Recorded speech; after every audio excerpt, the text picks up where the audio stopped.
આજે મુખ્યમંત્રીના વિવિધ કાર્યક્રમમાં આપણે આપજે હાજરી 3 જેટલા અલગ અલગ કાર્યક્રમમાં ભૂપેન્દ્ર પટેલે આપી હાજરી। મુખ્યમંત્રી ભૂપેન્દ્ર પટેલ સુરતની મુલાકાતે આજે માર્કેટ યાર્ડ લોકાર્પણ અને વિકાસ કાર્યોનો શુભારંભ। સુરતમાં પ્રથમ એલિવેટેડ માર્કેટ યાર્ડનું લોકાર્પણ મુખ્યમંત્રી ભૂપેન્દ્ર પટેલ સવારે 10:30 કલાકે સુરતના પૂણા કુંભારિયા રોડ ડુંબાલમાં સ્થિત સરદાર માર્કેટ ખાતે ગુજરાતમાં સૌપ્રથમ એલિવેટેડ માર્કેટ યાર્ડનું લોકાર્પણ કરશે। સુરતમાં માર્કેટ યાર્ડ આધુનિક સુવિધાઓ સાથે તૈયાર કરવામાં આવ્યું છે। પ્રથમ માળે નિર્મિત આ માર્કેટ યાર્ડ વેપારીઓ માટે નવી સુવિધા અને વ્યવસ્થા માટે અનુકૂળ માળખું પૂરું પાડશે। ટ્રાફિક વ્યવસ્થામાં સુધારો, સ્વચ્છતા, પાર્કિંગ અને સુવ્યવસ્થિત વેચાણ માટે આ માર્કેટ મહત્વપૂર્ણ સાબિત થશે। રાજ્યમાં કૃષિ અને વેપાર ક્ષેત્રને મજબૂત બનાવવા માટે આ પહેલ એક માઇલસ્ટોન ગણાશે। રિપોર્ટર સાગર સોલંકી। 51 માં માત્ર 15,000 ની આવક સાથે શરૂ થયેલું એપીએમસી સુરતે ખેડૂતની સેવામાં સતત પ્રગતિ કરી છે।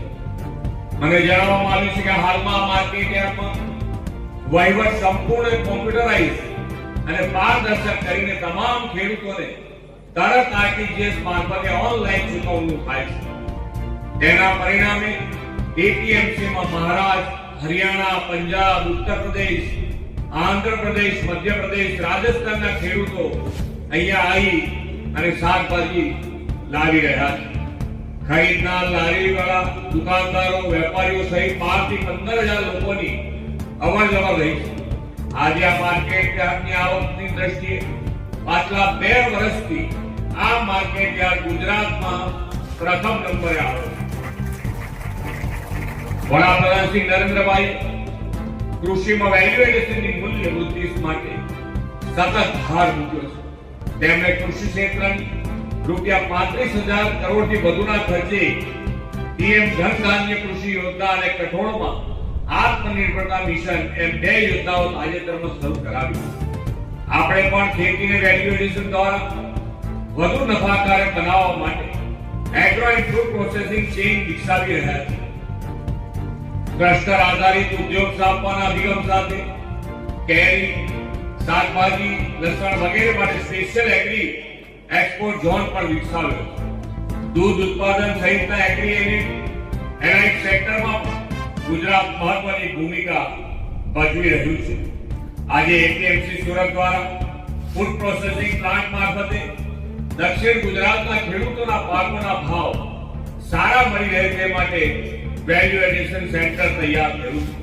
આ સેન્ટરથી હમણાં ચેરમેનશ્રી જે જણાવતા તેમ દક્ષિણ ગુજરાતના ખેડૂતોની કેરી, ચીકુ જેવા ફળો ખરીદીને તેનો પલ્પ બનાવીને Russia, Korea, Japan, Canada, America જેવા દેશોમાં નિકાસ કરવાથી ખેડૂતોને વધુ મૂલ્ય મળી રહ્યું છે। આ ઉપરાંત mango juice, jam, lychee juice, tomato ketchup, tomato puree, અથાણા સહિતના અન્ય ઉત્પાદનો પણ સુરત, તાપી જિલ્લા તેમજ સુર પાર્લર કૃષિ બોર્ડ ખાતે વેચાય છે। તેને વધુ પણ વેગ મળી રહ્યો છે। વડાપ્રધાનશ્રીએ ડિજિટલ અને ઇન્ફ્રાસ્ટ્રક્ચર સુધારણાથી ખેતીમાં ઉત્પાદન વધારવા અને ખેડૂતોને વધુ માર્કેટ એક્સેસ થાય, ટેકનોલોજીનો સપોર્ટ મળે તે માટે હંમેશા પ્રયત્ન કર્યો છે। તેમના નેતૃત્વમાં સરકારે કૃષિ ક્ષેત્રમાં પાક ઉત્પાદકતા, સસ્ટેનેબિલિટી અને ખેડૂતોની આજીવિકા સુધારવા સહિતના વિવિધ પડકારોનો સામનો કરવા માટે આર્ટિફિશિયલ ઇન્ટેલિજન્સ સિસ્ટમનો ઉપયોગ શરૂ કર્યો છે। કિસાન મિત્ર જેવી વોઇસ આધારિત એઆઈ સંચાલિત ચેટબોટ સિસ્ટમ શરૂ કરાવીને ખેડૂતોને પીએમ કિસાન સન્માન નિધિ યોજના અને કિસાન ક્રેડિટ કાર્ડ જેવા પ્રશ્નોના જવાબ મળી રહે તેવી સુવિધા પણ વિકસાવી છે। અસાધારણ કમોસમી વરસાદમાં નુકસાનગ્રસ્ત ખેડૂતોને 10,000 કરોડની માતબર કૃષિ સહાય પેકેજ આપીને સરકાર તેમની પક્ષે ઉભા રહેવાનો પ્રયત્ન કર્યો છે। પરંતુ ક્લાઇમેટ ચેન્જના કારણે ખેડૂતોના ઉત્પાદનના નુકસાન આગોતરી રીતે પહોંચી વળવા માટે એઆઈ આધારિત સિસ્ટમ ડેવલપ કરવામાં આવી રહી છે। વડાપ્રધાનશ્રીએ બેક ટુ બેઝિકના મંત્ર સાથે ક્લાઇમેટ ચેન્જ સામે લડવાના અનેક ઉપાયો આપણને આપ્યા છે। તેમણે વિકસિત ભારત 2047નું જે લક્ષ્ય રાખ્યું છે તેમાં પણ તેમણે દેશમાં રાસાયણિક ખાતર મુક્ત પ્રાકૃતિક ખેતીની પ્રેરણા આપણને આપી છે।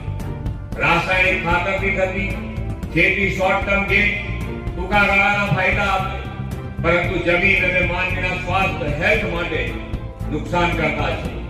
પ્રાકૃતિક ખેતી પર્યાવરણની પણ રક્ષા કરે છે.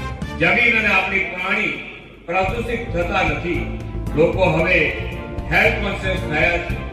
યોગ, પ્રાણાયામ, જાડા ધાન, મિલેટનો ઉપયોગ અને પ્રાકૃતિક ખેતીના ઉત્પાદનો તરફ દિવસે ને દિવસે વધુ લોકો વળતા થયા છે. નેચરલ ફાર્મિંગ કરતા ખેડૂતોની આવકમાં વધારો થઈ રહ્યો છે અને રોજગારીનું એક નવું ક્ષેત્ર ઊભું થયું છે. પ્રાકૃતિક ખેતી સાથે સ્વદેશી ઉત્પાદનોનો તો આજે દેશમાં પણ માંગ વધી રહી છે. આપણે સૌ પણ સ્વદેશી આત્મનિર્ભર ગુજરાત માટેના સંવાહક વિકસિત ગુજરાતથી વિકસિત ભારતમાં યોગદાન આપતા રહેશો એવા વિશ્વાસ સાથે વિરમું છું. ભારત માતા કી જય. વંદે માતરમ. જય જય ગરવી.